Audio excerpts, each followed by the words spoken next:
Assalamualaikum teman-teman, terima kasih sudah menonton video ini. Nah, di sini saya punya setengah nangka muda. Ini nangkanya tuh kita akan bikin olahan makanan yang enak. Tapi sebelumnya, karena ini nangka muda, dia akan banyak getahnya, maka dari itu kita harus menggunakan minyak goreng sebagai baluran untuk tangan kita ya teman-teman. Tapi kalau misalnya kamu di rumah punya sarung tangan plastik, itu juga bisa digunakan. Tapi kalau misalnya nggak punya, kayak saya stoknya lagi kosong, jadi saya cukup gunakan minyak goreng untuk membaluri seluruh tangan saya. Kemudian barulah kita potong nangka mudanya agar nanti getahnya itu nggak menempel di tangan kita ya. Nah, ini kita potong, kita bersihkan bagian kulitnya, kulit arinya itu. Kemudian kita potong sesuai selera ya teman-teman. Nah, ini dia setelah saya potong-potong, dapatnya lumayan banyak ya. Ini boleh dicuci, boleh juga nggak dicuci, nggak apa-apa. Kemudian di sini ada juga ceker ayam, ini opsional. Kalau mau kamu tambahkan, ini akan hasilnya jauh lebih enak dengan kita menggunakan 500 gram ceker ayam. Oke, sekarang kita siap untuk memasak. Pertama-tama saya masukkan air. Ini untuk airnya saya gunakan sekitar 700 sampai 800 ml. Kemudian saya tambahkan sedikit garam sekitar setengah sendok makan. Kita aduk. Kemudian ini akan kita biarkan dulu airnya mendidih. Sambil menunggu air mendidih, kita akan membuat bumbu. Di sini saya menggunakan 6 sampai 7 siung bawang merah yang ukuran besar. Kemudian ini ada 10 siung kecil bawang putih ya. Kemudian di sini saya juga menggunakan 3 butir kemiri dan juga kunyit ya, agak banyak kunyitnya sekitar 3 cm, dan ini laos atau lengkuas sekitar setengah ibu jari. Ini pala, ini sedikit aja palanya. Kemudian saya juga gunakan jintan.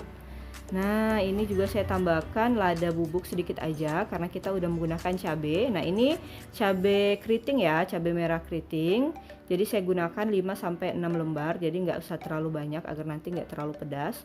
Nah, agar nanti warnanya makin cantik ya, merahnya tuh lebih dominan, saya tambahkan cabai merah besar. Karena cabai merah besar ini nggak terlalu pedas, saya gunakan sebanyak 2 sampai 3 buah cabai merah besar sebagai pendamping dari cabai merah keriting tadi ya.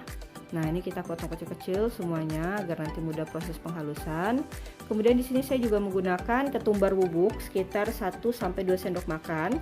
Nah, ini semua bumbunya akan kita haluskan menggunakan blender ataupun chopper. Oke, teman-teman. Nah, ini di hasilnya. Bumbunya udah halus, kemudian kita akan cek tadi air yang sedang kita masak. Nah, ini udah mendidih airnya. Barulah setelah itu kita masukkan ceker ayamnya ya teman-teman. Kalau mau ceker ayamnya dipotong menjadi dua juga boleh, tapi kalau misalnya mau satu seperti ini juga nggak apa-apa ya. Nah, jadi pastikan ketika kita memasukkan ceker ayamnya, itu airnya udah mendidih. Jadi saat kita masukkan, dia langsung berubah warna ya teman-teman. Jadi dia itu langsung aromanya nggak bau. Kemudian kita juga akan membuang lendir-lendir yang ada di ceker ayamnya. Nah, ini lumayan banyak saya gunakan, sebanyak kurang lebih 500 gram untuk ceker ayamnya. Itu teman-teman bisa lihat ya, air kaldunya mulai keluar dari ceker ayamnya. Nah, ini nggak usah terlalu lama kita memasaknya, cukup dia berubah warna, kemudian langsung aja kita angkat ya teman-teman ceker ayamnya. Nah, ini kita tiriskan. Dan untuk air ceker ayamnya ini jangan kita buang, dan ini apinya masih saya hidupkan ya. Nah, selanjutnya air sisa kita merebus ceker ayam barulah kita rebuskan dengan nangka mudanya. Nah, ini nangka mudanya boleh tadi dicuci terlebih dahulu.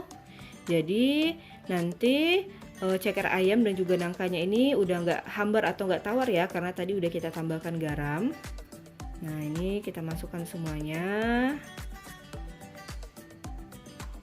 Oke, kemudian ini akan kita masak. Nah, ini udah mendidih. Jadi proses ini adalah proses pembuangan getah yang ada pada nangka. Ini teman-teman bisa lihat ya, airnya langsung berubah menjadi putih. Nah, ini kita juga masaknya nggak usah terlalu lama. Yang penting getahnya dari nangka itu udah keluar dan teksturnya udah nggak terlalu keras. Oke, ini kita angkat semuanya, kita sama tiriskan. Untuk sisa airnya ini boleh kita buang ya, nggak kita gunakan teman-teman. Sekarang kita lanjut ke proses memasak bumbu. Nah, ini saya gunakan minyak goreng. Kalau mau menggunakan agak banyak juga boleh ya. Ini kebetulan stok minyak goreng lagi habis di rumah, jadi saya gunakan secukupnya. Nanti kalau kurang kita bisa tambahkan margarin. Oke, ini kita biarkan dulu sampai minyaknya panas. Kemudian udah panas, barulah kita masukkan tadi bumbu yang udah kita haluskan. Ini bumbunya tadi untuk menghaluskannya saya gunakan sedikit minyak dan juga sedikit air ya, untuk agar dia itu hasilnya jadi lebih halus. Nah, ini kita tumis sebentar. Kemudian jangan lupa saya juga menggunakan dedaunan. Ini ada daun kunyit, kemudian ada daun salam 3 lembar, dan juga ada serai ya, 2 batang udah kita geprek, dan ini ada daun jeruk sebanyak 6 lembar. Nah, ini kita masak dulu sebentar. Kalau misalnya minyaknya kurang tadi, kita bisa tambahkan margarin. Nah, ini kita memasaknya gunakan api kecil agar bumbunya itu benar-benar matang ya teman-teman, jadi aromanya harum. Nah, jika udah seperti ini, langsung aja saya tambahkan santan. Nah, untuk santannya ini saya menggunakan 300 sampai 500 ml santan kental, bisa gunakan santan kara yang model instan atau juga langsung kita beli di pasar ya. Kemudian dari 500 gram santan kental itu barulah kita tambahkan sekitar 1 liter air. Jadi penggunaan airnya 1 liter, kemudian santan kentalnya 500 ml. Dan ini hasilnya udah lumayan gurih ya teman-teman, dengan paduan 1/2. Oke, sekarang saya tambahkan gula merah, dan ini ada kaldu sapi saya tambahkan, serta juga saya tambahkan kaldu ayam agar nanti rasanya itu benar-benar enak ya, jadi dia mix untuk kaldunya. Nah, ini untuk rasanya nanti teman-teman bisa rasa, kalau misalnya kurang asin bisa tambahin garam, kalau misalnya kurang manis gitu kan bisa tambahin lagi gula merah. Intinya sesuaikan dengan selera teman-teman. Nah, ini saya akan rasa dulu. Nah, ini udah pas untuk kuahnya ya, untuk bumbunya tuh udah pas banget, udah enak, aromanya juga udah harum. Barulah kita masukkan tadi ceker yang udah kita rebus sebentar. Nah, ini kita masak cekernya sampai airnya berkurang dan cekernya itu mengembang ya, atau dia mulai empuk. Nah, ini teman-teman bisa lihat airnya udah mulai berkurang dan cekernya jadi besar-besar ya, jadi dia udah mulai lembut dan udah mulai empuk untuk cekernya. Nah, barulah setelah itu kita masukkan tadi nangka yang udah kita rebus. Nah, ini kalau misalnya teman-teman lihat ya, ini kental banget hasilnya. Kalau misal mau tambahin air lagi juga boleh, tapi tambahin juga sedikit santan agar rasanya tetap gurih. Nah, ini pastikan semua bagian nangkanya terendam dengan air gulai. Jadi sebenarnya kita tuh pengen masak gulai nangka ceker ayam. Ini enak banget teman-teman, aromanya harum, dimakan pakai nasi hangat, masya Allah enak sekali. Nah, ini untuk proses memasaknya kita gunakan api kecil agar bumbu dari kuahnya itu meresap ke dalam nangka teman-teman, dan nangkanya jadi juga nggak terlalu hancur.